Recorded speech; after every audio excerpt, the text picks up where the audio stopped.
अब हम देखते हैं नेक्स्ट एक्ट। इसका नाम है पिट्स इंडिया एक्ट 1784। मतलब 1784 से पहले भी इस एक्ट को लाने की कोशिश करी गई थी, लेकिन वो एक गठबंधन सरकार के द्वारा लाने की कोशिश करी गई थी। नॉर्थ कोलिशन गवर्नमेंट कहते हैं उसे। वो सरकार गिर गई, तो बाद में विलियम पिट यंगर, ये जो पिट है ना, ये एक प्रधानमंत्री के नाम से आया है। उस प्रधानमंत्री का नाम था विलियम पिट यंगर। उनके निर्देशन में एक सरकार बनी, वो प्रधानमंत्री थे ब्रिटेन के उस समय 1784 के आसपास। तो उन्होंने ये एक्ट लाया था, इसलिए इसका नाम है पिट्स इंडिया एक्ट 1784। इससे एक और फैक्ट याद होता है कि ब्रिटेन के सबसे युवा पीएम तो विलियम पिट यंगर थे। अब इसके कुछ प्रावधान हैं। इसके तहत दो बोर्ड बनाए गए थे। पहला बोर्ड था बोर्ड ऑफ डायरेक्टर और दूसरा था बोर्ड ऑफ कंट्रोल। ये दो ही चीज़ याद रखनी है इसमें बस। बाकी तुम अनंत काल तक अनंत ब्रह्मांड में घूमते रहो, बस आएगा पेपर में दो से ही। Board of director, board of director का मतलब है व्यापारिक मामलों के लिए। जो भी कंपनी व्यापार करेगी, जैसे भी करेगी, तो उन सब के बारे में डिसीजन कितना कैसे क्या, तो ये बोर्ड ऑफ डायरेक्टर लेता था। और इनसे जो अलग मामले हैं जैसे राजनीतिक, सैनिक, राजस्व और भी तो बहुत सारे मामले होते हैं, क्योंकि भाई बक्सर के युद्ध के पश्चात पूरी एक तरह से स्वतंत्र शक्ति ही बन गई कंपनी। तो बोर्ड ऑफ कंट्रोल का गठन किया गया था कंपनी के राजनीतिक, सैनिक और राजस्व मामलों के लिए। और ये बहुत इंपॉर्टेंट है कि बोर्ड ऑफ कंट्रोल में 6 सदस्य हुआ करते थे, जिनमें से एक सदस्य राज्य सचिव, दूसरे वित्त मंत्री, ये वित्त मंत्री ब्रिटेन में वित्त मंत्री, और प्रीवी काउंसिल के 4 सदस्य। प्रीवी काउंसिल क्या है कि जो ब्रिटेन के राजा है ना, तो उनको सहायता या सलाह देने के लिए काउंसिल हुआ करती थी, उसको प्रीवी काउंसिल कहते थे। तो उसके 4 सदस्यों को भी बोर्ड ऑफ कंट्रोल का मेंबर बनाया गया था। तो ये है पिट्स इंडिया एक्ट 1784।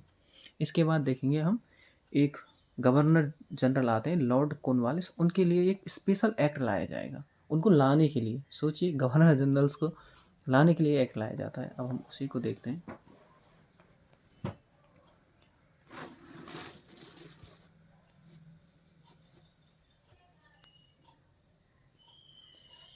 ये अगला एक्ट है 1786 का अधिनियम। इसका मकसद था कॉर्नवालिस को बंगाल का गवर्नर जनरल बनाना।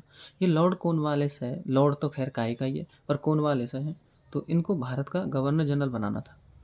तो इन्होंने शर्त रखी थी कि मुझे गवर्नर जनरल तो बनना ही बनना है, उसके साथ में मुख्य सेनापति भी बनना है। और दूसरा शर्त थी इनकी कि जो गवर्नर जनरल की काउंसिल है उसके निर्णयों के खिलाफ मैं वीटो कर सकूं, क्योंकि काउंसिल और गवर्नर जनरल दोनों में विवाद था ना, कि कई बार काउंसिल के जो मेंबर थे वो गवर्नर जनरल की बात ही नहीं मानते थे और बहुमत के आधार पर डिसीजन होता था उसमें। ठीक है, आ जाइए। प्रावधान है पहला, गवर्नर जनरल को सेनापति मतलब कमांडर इन चीफ की शक्ति दे दी। तो पहली शर्त मान ली उन्होंने कि ठीक है, आप गवर्नर जनरल भी रहिए और मुख्य सेनापति भी रहिए। अगली बात करिए काउंसिल। काउंसिल मतलब गवर्नर जनरल की काउंसिल है जिसमें 4 सदस्य हुआ करते थे और जिसे 1773 के एक्ट के तहत बनाया गया था, कि निर्णयों को वीटो करने की शक्ति दे दी। तो ये विवाद को सुलझाने की तो कोशिश ही है। वीटो कौन करेगा? खुद गवर्नर जनरल करेगा अपनी काउंसिल के निर्णयों के खिलाफ। ये वाली बात थी। अगला एक्ट है 1793 का।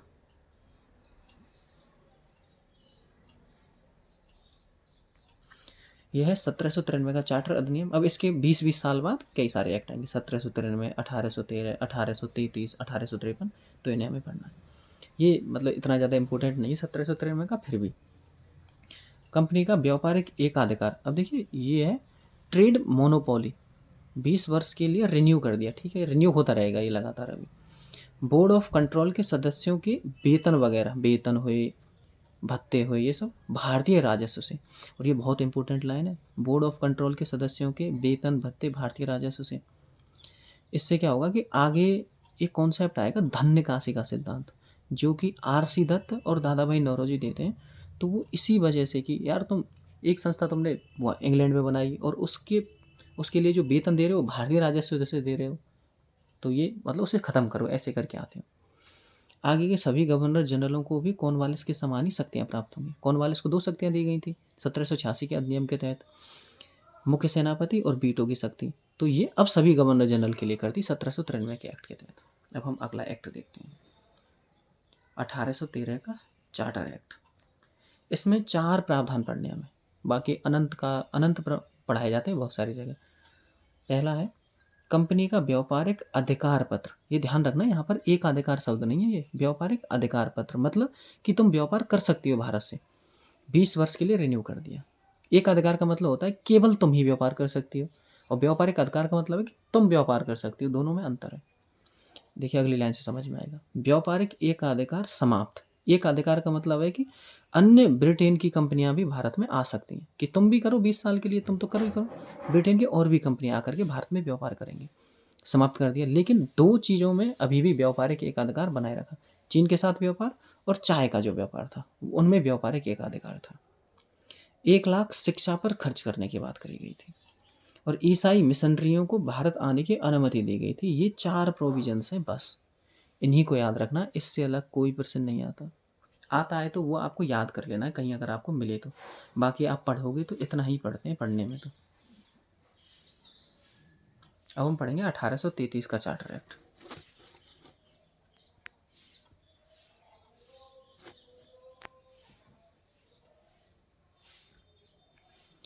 ईस्ट इंडिया कंपनी का व्यापारिक अधिकार पत्र 20 वर्ष के लिए रिन्यू कर दिया गया। ठीक है, व्यापारिक अधिकार है।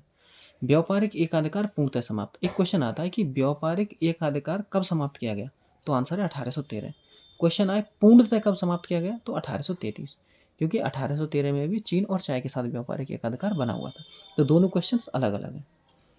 बंगाल के गवर्नर जनरल को भारत का गवर्नर जनरल बना दिया गया, तथा भारत के गवर्नर जनरल को संपूर्ण ब्रिटिश भारत, ध्यान रखना संपूर्ण ब्रिटिश भारत की बात हो रही है, के लिए कानून बनाने का कार्य दे दिया गया। इसमें उसकी सहायता के लिए उसकी परिषद में एक विधि सदस्य जोड़ा गया, और विधि सदस्य थे लॉर्ड मैकाले। ये ध्यान रखना, अभी अभी आएगा, ये नाम भी आएगा कि अंतिम अंतिम बंगाल का गवर्नर जनरल और भारत का पहला गवर्नर जनरल, तो विलियम बेंटिक है, वो आ जाएगा अभी।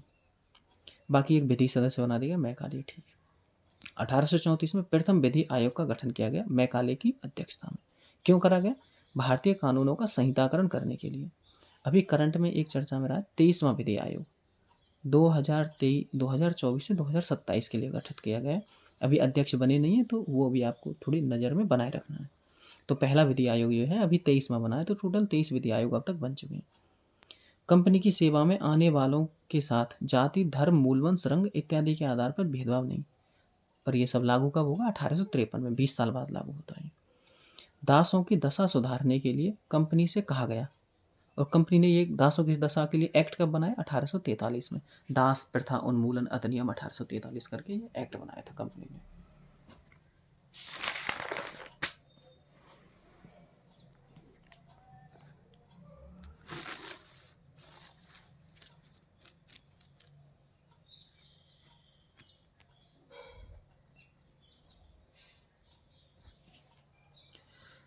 अब इसी में अभी जो 1833 का चार्टर एक्ट है, इसमें दो बातें और हैं। पहली बात है, कंपनी अब ब्रिटिश गवर्नमेंट की ओर से भारत का प्रशासन करने लगी। तो अब प्रशासन की शक्ति दे दी गई, क्योंकि व्यापारिक एकाधिकार छीन लिया है। व्यापार कर रही थी, थोड़ा बहुत कर बिल्कुल खत्म सही हो गया था। भारतीयों को प्रशासनिक पदों में प्रवेश का मौका, लेकिन विरोध के कारण लागू नहीं। ये 1853 में लागू हो जाएगा। यही वही वाली बात है कि जाति, धर्म, मूलवंश, जन्म स्थान इत्यादि के आधार पर भेदभाव नहीं होगा। तो वही वाली बात है कि अब सब लोग आएंगे, तो ये लागू 1853 में होगा। अगला एक्ट है 1853 का चार्टर अधिनियम।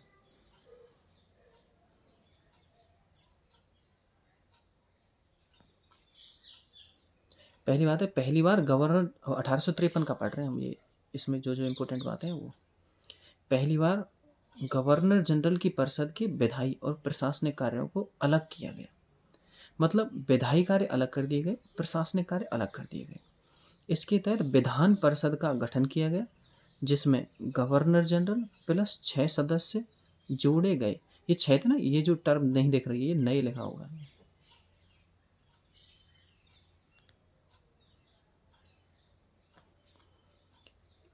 इसने मिनी पार्लियामेंट की तरह कार्य किया। किसने? गवर्नर जनरल प्लस 6 सदस्यों ने लघु संसद की तरह कार्य किया। इन 6 में से 4 का चुनाव बंगाल, मद्रास, बॉम्बे और आगरा की स्थानीय प्रांतीय सरकारों द्वारा किया जाना था। ये वाली बात आपको अच्छे से याद रख लेनी है 1853 के चार्टर अधिनियम में। सिविल सर्विस में, मतलब सिविल सेवा में लोगों की भर्ती के लिए खुली प्रतियोगिता व्यवस्था प्रारंभ। और इस पर एक कमेटी बनी थी 1854 में, मैकाले समिति, जिसे सिविल सर्विस कमेटी भी कहते हैं, और ये सिविल सर्विस के लिए ही बनी थी। जो IAS IPS IFS होते हैं ना, इनके लिए बनी थी। कंपनी का शासन बढ़ाया गया, लेकिन बिना समय सीमा के। कंपनी से कह दिया कि ठीक है अब तुम करती रहो। पहले तो 20-20 साल के लिए बढ़ाया जा रहा था, लेकिन अब कोई समय सीमा तय नहीं करेगी। देखो कंपनी समाप्त होने की तरफ जा रही है। विधि सदस्य को गवर्नर जनरल की काउंसिल का स्थायी सदस्य बना दिया गया।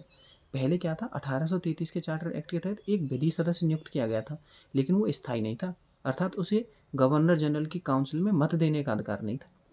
अब उसे स्थायी मेंबर बना दिया गया, तो अब उसे सभी अधिकार मिल गए। और पहले विधि सदस्य कौन थे, लॉर्ड मैकाले। अगला अधिनियम पढ़ेंगे हम 1858 का चार्टर एक्ट।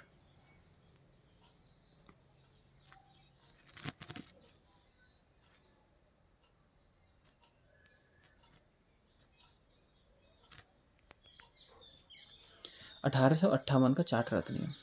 उपनाम है भारत के शासन को अच्छा बनाने वाला अधिनियम। ये प्रश्न आ चुका है कि किस एक्ट को भारत के शासन को अच्छा बनाने वाला अधिनियम के उपनाम से जाना जाता है। ईस्ट इंडिया कंपनी को समाप्त कर दिया गया। बिल्कुल 1857 क्रांति हुई थी, ईस्ट इंडिया कंपनी रोक नहीं पाई, उसको समाप्त कर दिया गया। और भी बहुत सारे कारण थे, ब्रिटिश सरकार चाह ही रही थी इसको समाप्त करना, तभी तो 1853 के चार्टर एक्ट में समय सीमा ही नहीं तय करी गई कि कब तक के लिए आपके शासन को बढ़ाया गया है। तथा गवर्नरों, क्षेत्रों और राजस्व संबंधी शक्तियां ब्रिटिश राजशाही को हस्तांतरित कर दी गई, मतलब ब्रिटिश किंग को। भारत का शासन सीधे महारानी विक्टोरिया के अधीन चला गया। भारत के गवर्नर जनरल का पदनाम भारत का वायसराय, ये वायसराय शब्द कर दिया गया। और अंतिम भारत के गवर्नर जनरल लॉर्ड कैनिंग और प्रथम वायसराय भी यही है। बोर्ड ऑफ डायरेक्टर जो 1784 के पिट्स इंडिया एक्ट के तहत बने थे, board of director, board of control दोनों समाप्त। भारतीय राज्य सचिव का पद सृजित, जिसमें भारत के प्रशासन पर संपूर्ण नियंत्रण निहित था। यह सचिव ब्रिटिश कैबिनेट का सदस्य होता था। जैसे आज कैबिनेट मंत्री होते हैं ना भारत के, जैसे नितिन गडकरी जी हैं या फिर अमित शाह जी हैं, तो वो कैबिनेट मंत्री हैं। तो वैसे ही ब्रिटेन के जो कैबिनेट मंत्री होते थे ना, वही बनते थे ये राज्य सचिव के पद पर। और अंततः संसद के प्रति उत्तरदायी रहता था। तो भाई आज भी तो कैबिनेट मंत्री संसद के प्रति उत्तरदायी हैं, तो उस समय भी ये थे, उस समय भी होंगे ही, क्योंकि वहीं से तो हमने ये लिया है सामूहिक उत्तरदायित्व का सिद्धांत। जब अलग अलग भाग पढ़ेंगे और देखेंगे किस किस देश से क्या क्या लिया है, तब भी ये आपको समझ में आएगा। भारत राज्य सचिव की सहायता के लिए 15 सदस्यीय परिषद का गठन कर दिया गया। तो ये आपको याद रखना, 15 सदस्यीय परिषद। अब हम चलते हैं अगला एक्ट 1861 का चार्टर एक्ट, 1861 का चार्टर अधिनियम।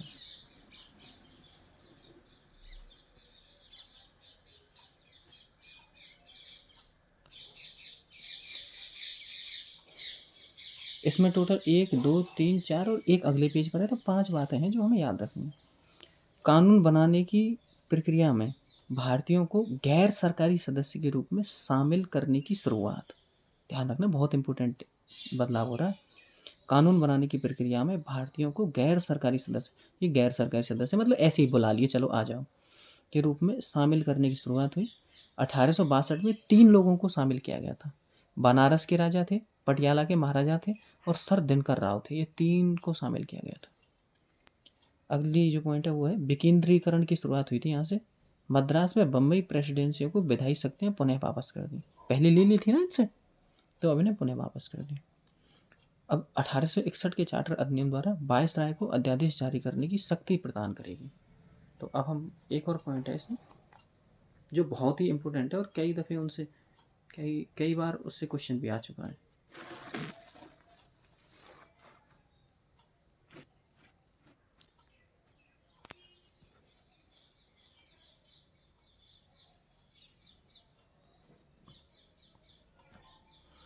यहाँ पर है कैबिनेट सिस्टम या फिर विभागीय प्रणाली की शुरुआत। ये बहुत इंपॉर्टेंट है ये वाली बात, और ये 1861 के चार्टर अधिनियम से हुआ है। ये लास्ट बात है 1861 के चार्टर अधिनियम में, और ये बहुत इंपॉर्टेंट है। विभागीय प्रणाली, कैबिनेट सिस्टम मतलब हुआ क्या था कि जो गवर्नर जनरल है और उसकी जो विधान परिषद है जिसमें 6 सदस्य हैं, एक राज्य सचिव है, वित्त मंत्री, प्रीवी काउंसिल के 4 सदस्य हैं। 1833 के चार्टर एक्ट के तहत हमने देखा था। तो उसमें अलग अलग 6 लोगों को अलग अलग विभाग आवंटित कर दिए गए। तो इस वजह से कहते हैं इसको कैबिनेट सिस्टम। कैबिनेट मंत्री यही तो होते हैं, कि कोई गृह मंत्री गृह मंत्रालय दे दिया, सड़क मंत्री सड़क मंत्रालय दे दिया, तो वो वाला सिस्टम शुरू किया गया था यहाँ पर। अब अगला अधिनियम है 1892 का भारत परिषद अधिनियम। 1892 का जो अधिनियम वो दो ही बातों के लिए जाना जाता है। पहला तो था अप्रत्यक्ष चुनाव प्रणाली। देखिए ये अप्रत्यक्ष है। केंद्रीय और प्रांतीय विधान परिषदों में गैर सरकारी सदस्यों की संख्या बढ़ा दी गई। तो ये ऐसे ही बुला लेते थे, चलो ठीक है आप आ जाओ। और दूसरी बात है बजट पर बहस करने तथा 6 दिन की पूर्व सूचना पर प्रश्न पूछने का अधिकार। ये इम्पोर्टेंट है, ध्यान रखना। बजट पर बहस करने, और ये इम्पोर्टेंट है, ये बजट पर बहस करने का अधिकार कब मिला था, तो ऐसे याद कर सकते हो आप, बजट विनिमय, ये क्वेश्चन डायरेक्ट पूछा जाता है बजट विनिमय वाला, तो आपको ये ध्यान रखना है। अब हम पढ़ते हैं, अब 4 अधिनियम रह गए जो सबसे ज़्यादा इम्पोर्टेंट हैं, जिन पर लगातार क्वेश्चन आते ही रहते हैं, तो ये आपको बहुत अच्छी तरह से अपने दिमाग में समायोजित कर लेने चाहिए। 1909, 1919, 1935 और 1947। अब 1909 पर है। 1909 का भारत परिषद अधिनियम, और इसका एक और नाम, सबसे पहले हम अंतिम लाइन को देखते हैं क्योंकि ये अंत में लग गई है, होनी ऊपर चाहिए थी। अन्य नाम है मार्ले मिंटो सुधार अधिनियम। ऐसा क्यों है? मार्ले भारत के राज्य सचिव जो ब्रिटेन में बैठते थे, और मिंटो भारत के वायसराय हैं, तो ऐसे करके है। अब पहली लाइन पर आते हैं, केंद्रीय एवं प्रांतीय विधान परिषदों के आकार में वृद्धि। अब इसमें संख्या वंख्या दे रखी है कई जगह, तो वो संख्या मत याद करना क्योंकि वो कोई व्यवहारिक भी नहीं है और इतनी चीज़ें याद भी नहीं होती, वो आती भी नहीं है पेपर में। बजट पर बहस करने, देखो बहस करने का अधिकार तो विनिमय में ही मिल गया था, लेकिन यहाँ पर 2 अधिकार और जोड़ दिए, प्रस्ताव रखने का और पूरक प्रश्न पूछने का। ये पूरक शब्द क्या है? जैसे कि उन्होंने कहा कि हमने 10 किलोमीटर सड़क बनाई, तो वापस पूछे जा सकते हैं कि उसमें कितने गड्ढे हैं वर्तमान में। इसके अलावा पूछा कि जैसे कि हमने कहा कि हमने 100 डेयरियाँ खुलवाई हैं, तो पूछ सकते हैं कि आपने कहाँ-कहाँ खुलवाई हैं, या फिर आपने आपने तो 10 ये 150 डेयरियों के लिए कहा था, तो आपने 100 ही क्यों खुलवाई, 50 और क्यों नहीं खुलवाई? तो ऐसे करके पूरक प्रश्न पूछ सकते हैं। मतलब प्रश्न उन्होंने, आपने प्रश्न पूछा, उन्होंने उत्तर दिया, फिर उत्तर से प्रश्न पूछना, वो होते हैं पूरक प्रश्न। तो ये अधिकार आया था 1909 के तहत। बजट पर बहस करने का अधिकार 1892 के अधिनियम से आया, ये ध्यान रखना बहुत इंपॉर्टेंट है। इसके साथ में ये 2 अधिकार यहाँ से आए हैं। ये जो लिखा हुआ है ना, इसे ऐसे एग्जैक्ट याद मत कर लेना। ये 1892 का, मैं यही लिख देता हूँ। इसके साथ में ये 2 अधिकार और जोड़ दिए हैं, ये 1909 के तहत है। अगला, पृथक निर्वाचक मंडल मुस्लिम्स के लिए, ये इंपॉर्टेंट चीज़ है कि, और आता भी ये प्रश्न। इस पर एक प्रश्न आता है कि सांप्रदायिक निर्वाचन का जनक वो मिंटो है, मार्ले नहीं है, ध्यान रखना मिंटो है। ये कई बार कन्फ्यूजन होती है यहाँ पर। पृथक निर्वाचक मंडल मुस्लिम को मिला था ये, बाद में इसका विस्तार होगा 1919 में और 1935 में। मार्ले पृथक निर्वाचक मार्ले ने एक चीज़ कही थी कि पृथक निर्वाचक मंडल है ना, वो नाक का दांत होगा। ये क्वेश्चन आ चुका है, पृथक निर्वाचक मंडल नाक का दांत होगा, ये किसने कहा था? मार्ले ने कहा था। भारतीयों को भारत राज्य सचिव की परिषद में नियुक्ति। अब भारत राज्य सचिव समझ में आ रहा है, ब्रिटेन में बैठ रहा है, तो वहाँ पर 2 व्यक्तियों को नियुक्त किया गया इसके तहत, केसी गुप्ता और सैयद हुसैन बिलग्रामी। भारतीयों को वायसराय की परिषद में नियुक्ति, और ये बहुत बार पूछा गया प्रश्न है, सत्येंद्र प्रसाद सिन्हा, एसपी सिन्हा, इसको याद रखना है आपको। सांप्रदायिक निर्वाचन का जनक देख लिया हमने, मिंटो है, और अन्य नाम है मार्ले मिंटो सुधारक। अब हम चलते हैं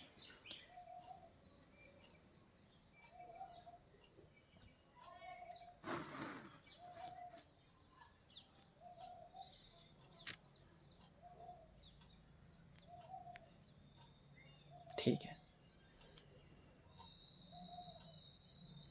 हम देखेंगे। अब अगला है 1919 का भारत परिषद अधिनियम, अन्य नाम है मोंटेग्यू चेम्सफोर्ड सुधार अधिनियम। वही वाली बात है कि वहाँ पर मार्ले मिंटो था, यहाँ पर मोंटेग्यू चेम्सफोर्ड है। मोंटेग्यू भारत राज्य सचिव है, चेम्सफोर्ड यहाँ के वायसराय है। सांप्रदायिक निर्वाचन का विस्तार हो गया यहाँ पर, किस किस में हुआ है? सिखों को दिया गया था पंजाब में, पूरे भारत में नहीं, सिखों को पंजाब में, भारतीय ईसाइयों को और एंग्लो इंडियंस को, 3 का यहाँ पर। 1909 के तहत कौन को था? मुस्लिम्स को। 1919 के तहत सिख पंजाब में, भारतीय ईसाई और एंग्लो इंडियंस। अगला पॉइंट है प्रांतों में द्वैध शासन व्यवस्था। ये ध्यान रखना बहुत इंपॉर्टेंट है, क्वेश्चन आता है। प्रांतों में द्वैध शासन व्यवस्था किस अधिनियम के तहत आई थी? 1919 के भारत परिषद अधिनियम के तहत। ये क्या थी? प्रांतीय विषयों को 2 भागों में बाँट दिया गया था। प्रांतीय विषयों को 2 भागों में बाँट दिया गया था। आरक्षित विषय और हस्तांतरित विषय। आरक्षित में वायसराय अपनी काउंसिल के माध्यम से कानून बनाता था और हस्तांतरित में वायसराय मंत्रियों के माध्यम से कानून बनाता था। राज्य विधान परिषद में जो मंत्री होते थे उनकी सहायता से। मतलब बना तो वायसराय ही रहा है दोनों में। अब कुछ आरक्षित विषय आपको याद कर लेने चाहिए। 1919 वाले वित्त है, पुलिस है, कर है, अकाल सहायता और पेंशन है। अब देखो जो इम्पोर्टेंट अपने पास रख लिए हैं। फाइनेंस आएगा, हम आरक्षित रख लेंगे, पुलिस को रख लेंगे क्योंकि भारतीयों को मारना है ना पुलिस से, ठीक है। टैक्स हमें लगाना है, अकाल में कहीं ये जो मंत्री हैं ये दबाव बना करके अकाल सहायता ना दिलवा दें, इसलिए रख लिया। पेंशन हम अपने पास रख लेंगे। लेकिन 2 इम्पोर्टेंट विषय हस्तांतरित में भी थे, आबकारी और उद्योग। बाकी कोई इम्पोर्टेंट नहीं था, बाकी सब बेकार के विषय दिए हुए थे हस्तांतरित विषयों में। तो ये वाली बात है। अगला पॉइंट है, पहली बार देश में द्विसदनीय व्यवस्था तथा प्रत्यक्ष निर्वाचन प्रारंभ। ध्यान रखना है, डायरेक्ट इलेक्शन की बात हो रही है, अप्रत्यक्ष निर्वाचन की बात पहले ही हो चुकी है। 1892 में 2 ही बात हुई थी, अप्रत्यक्ष निर्वाचन और बजट पर बहस। प्रत्यक्ष निर्वाचन की बात है यहाँ पर। इस प्रकार भारतीय विधान परिषद के स्थान पर लोकसभा व राज्यसभा का उदय हुआ। हालांकि एग्जैक्ट नाम नहीं थे तब तो, पर ऐसे याद कर लो आप, लोकसभा राज्यसभा। दोनों सदनों के बहुसंख्यक सदस्यों को प्रत्यक्ष निर्वाचन द्वारा चुना जाता था, ठीक है। कुछ लोग अभी भी नॉमिनेट होते थे, लेकिन ज़्यादातर प्रत्यक्ष निर्वाचन द्वारा चुने जाते थे। अब यहाँ पर वोटिंग अधिकार का विस्तार हो रहा है। वोटिंग अधिकार का देखो, वोटिंग अधिकार पहले तो किस किस को था? ये सीमित था, सीमित वोटिंग राइट्स थे। संपत्ति जिस पे ज़्यादा, एक निश्चित संपत्ति से ज़्यादा है, कर, शिक्षा के आधार पर, ये इनके आधार पर वोटिंग अधिकार मिले हुए थे। और इसी में पहली बार महिलाओं को दिया गया था। सभी को नहीं मिला है, यहाँ पर भी महिलाओं को, जिनकी संपत्ति, कर और शिक्षा का जो मानक उन्होंने तय किया गया था उस पर खरी उतर रही हैं, उन्हीं महिलाओं को मिला है। पर कह सकते हो पहली बार महिलाओं को वोटिंग राइट्स किससे मिला है? 1919 के भारत परिषद अधिनियम के तहत, ठीक है। अब हम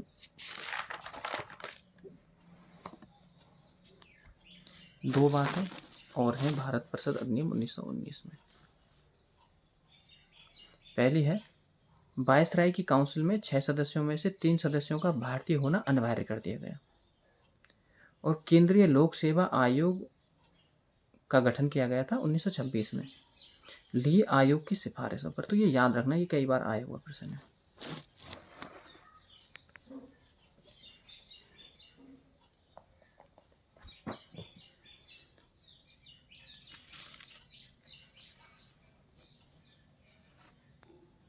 अब हम देखेंगे 1935 का भारत शासन अधिनियम, जो सबसे इम्पोर्टेंट है। इसमें सबसे पहले ये वाली बात इम्पोर्टेंट है, इसमें 14 भाग, 321 अनुच्छेद और 10 अनुसूची।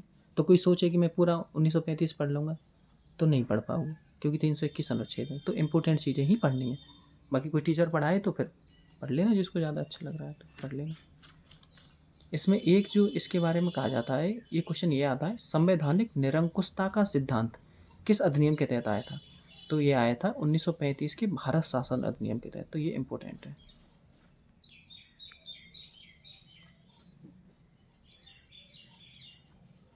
अब देखो, इसके बारे में कुछ कथन है। पहला है, पंडित जवाहरलाल नेहरू के 2 स्टेटमेंट आते हैं।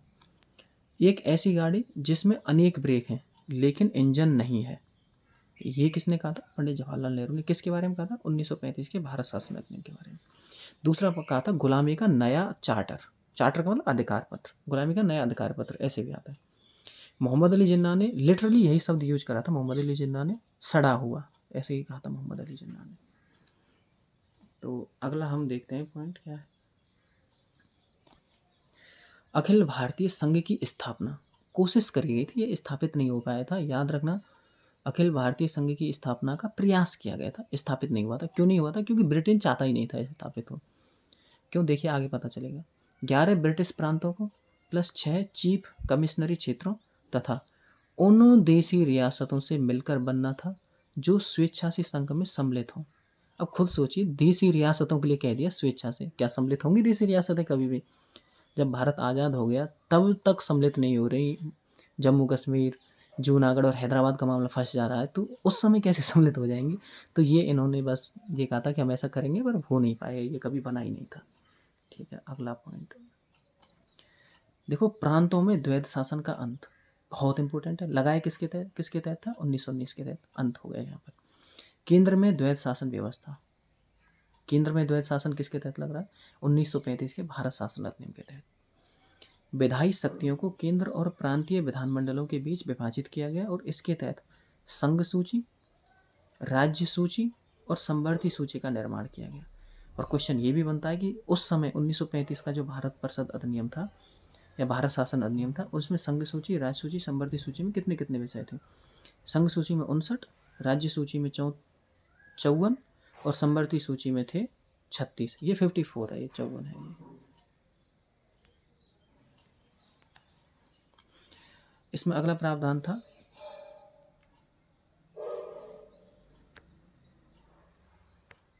अपशिष्ट शक्तियां वायसराय को दी गई थी। ये 1935 के तहत ही थी।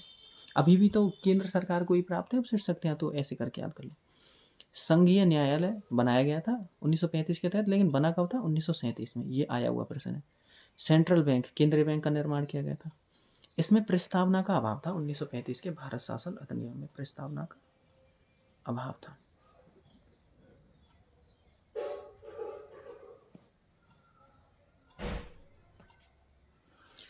अगला है इंस्ट्रूमेंट ऑफ इंस्ट्रक्शंस। इसमें एक भाग था, इंस्ट्रूमेंट ऑफ इंस्ट्रक्शंस कहते थे उसको, और जो बाद में डीपीएसपी बने थे। तो ये क्वेश्चन पूछ लिया, यूपीएससी ने पूछा है, बड़े एग्जाम में आया है, लेकिन ये क्वेश्चन आ चुका है। मताधिकार का विस्तार हुआ है। देखो, मताधिकार पहले किन किन को था? महिलाओं को दिया गया था, लेकिन संपत्ति, शिक्षा और कर के आधार पर दिया गया था। बाद यहाँ पर मताधिकार का विस्तार हुआ है और इस समय लगभग 10% जनसंख्या कवर है। सब लोग नहीं है अभी भी। जैसे मान लीजिए 1 करोड़ लोग हैं तो 10 लाख को ही मिला हुआ है। तो उस समय देख लीजिए 1935 की जनसंख्या, तो आपको पता चल जाएगा कितने % लोगों के पास मताधिकार था। सांप्रदायिक निर्वाचन पद्धति का विस्तार, दलित, महिला, मजदूर को यहाँ पर दे दिया गया है। दलित, महिला और मजदूर को दे दिया गया है। देखो, 1909 में मुस्लिम्स को है, 1919 में पंजाब और आंग्ल भारतीय और ईसाइयों को मिला हुआ है, भारतीय ईसाई, और 1935 में दलित, महिला और मजदूर को दे दिया गया है। भारत परिषद का अंत कर दिया गया। ये भारत परिषद के बारे में पहले से ही कह रहे थे आर.सी. दत्त और दादा भाई नौरोजी कि भाई इसको ख़त्म करो, ये भारतीय राजस्व पर पल रही है एक तरह से, तो इसको ख़त्म कर दिया गया। ब्रिटेन वाली संस्था है। इस अधिनियम में किसी भी परिवर्तन का अधिकार ब्रिटिश संसद के पास था। ब्रिटिश संसद ही इसमें परिवर्तन कर सकती थी। और इस एक्ट द्वारा बर्मा को भारत से अलग कर दिया गया। ये क्वेश्चन पूछा जा चुका है। अब हम पढ़ते हैं जो अंतिम है, और उसका नाम है भारतीय स्वतंत्रता अधिनियम 1947। इसमें क्या क्या, ये ब्रिटिश संसद में पेश किया गया था प्रस्ताव। कब? 4 जुलाई 1947 को। स्वीकृत कब हुआ था? 18 जुलाई 1947 को। बहुत ज़्यादा इंपॉर्टेंट है, ये डेट तो याद ही रखनी है। और भारत आज़ाद कब हुआ? 15 अगस्त 1947 को।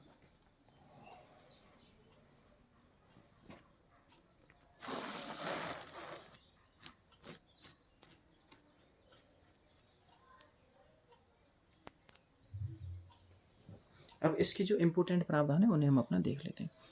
15 अगस्त 1947 को भारत और पाकिस्तान नामक 2 अधिराज्य बना दिए गए। ये वाली बात है। वायसराय का पद समाप्त कर दिया गया। भारत और पाकिस्तान दोनों अधिराज्यों में एक एक गवर्नर जनरल होंगे। इनकी नियुक्ति मंत्रिमंडल की सलाह पर की जाएगी। हाँ, ये वायसराय नहीं होंगे, एक एक गवर्नर जनरल होंगे। और भारत के गवर्नर जनरल कौन बनते हैं? Lord Louis Mountbatten. जब तक संविधान सभा संविधान का निर्माण नहीं कर लेती, तब तक वही विधानमंडल के रूप में कार्य करेगी। मतलब संविधान सभा ही विधानमंडल के रूप में कार्य करेगी। भारत मंत्री का पद समाप्त कर दिया गया। जब तक नया संविधान बनकर तैयार नहीं हो जाता, तब तक भारतीय शासन अधिनियम 1935 के द्वारा शासन चलेगा। देशी रियासतों पर ब्रिटेन की सर्वोपरियता का अंत कर दिया गया तथा उन्हें भारत या पाकिस्तान किसी भी अधिराज्य में शामिल होने की स्वतंत्रता अथवा अपना भविष्य स्वयं तय करें, ऐसा कह दिया गया उनसे कह दिया गया। तो यहाँ पर ये हमारा पहला चैप्टर, जो कि भारतीय संविधान का ऐतिहासिक पृष्ठभूमि थी, वो समाप्त होती है। और इससे अलग किसी भी एग्जाम में कोई क्वेश्चन बनता नहीं है। बाकी आप इधर उधर डोलते रहें तो आप घूमते रहिए, बाकी कुछ होना है नहीं, इसी से हो जाएगा जो होना होगा। यही है अंत। Thank you.